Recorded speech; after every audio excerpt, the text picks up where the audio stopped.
Llegando a un otro fin de año, Distrito 1 de Oranjestad está dando back viaje más en su distrito. Desde 2015, hablando un concepto para trazer felicidade e alegria nas 5 famílias menos afortunadas e está até momento que a luz de Páscoa nasce e vira uma realidade. Cada ano, 5 diferentes famílias de menos recursos têm uma visita inesperada por de família de KPA.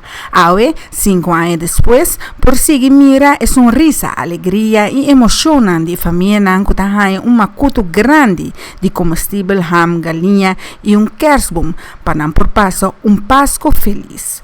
Para 5 anos largo, distrito de Oranjestad que consiste de polícia uniformada e personal administrativo, está visitar 5 famílias de necessidade. Com sostém de colegas de outro departamento e comerciante, a luz de Páscoa por seguir brilha para 5 famílias felizes. Estava uma preparação grande, pero de união de todos os colegas de Oranjestad também slachtofferhulp, a logra pôr mão na obra e assim desejo de família na realidade.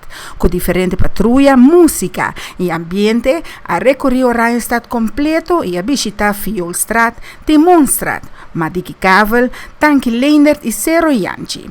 Cada família abre na porta e com emoção e alegria no momento que a patrulha chega diante de na porta de casa. Com água na uo, agradecer a polícia para não gratitude.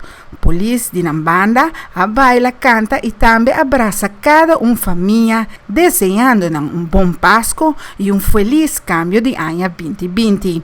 Mas que confacioso e difícil a situação portar, a meta principal está para cada família, que agora escolhi por celebrar Páscoa.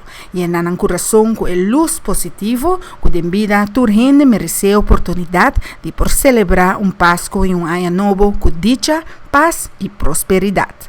Para Telenotícia, Amit Farabukhout.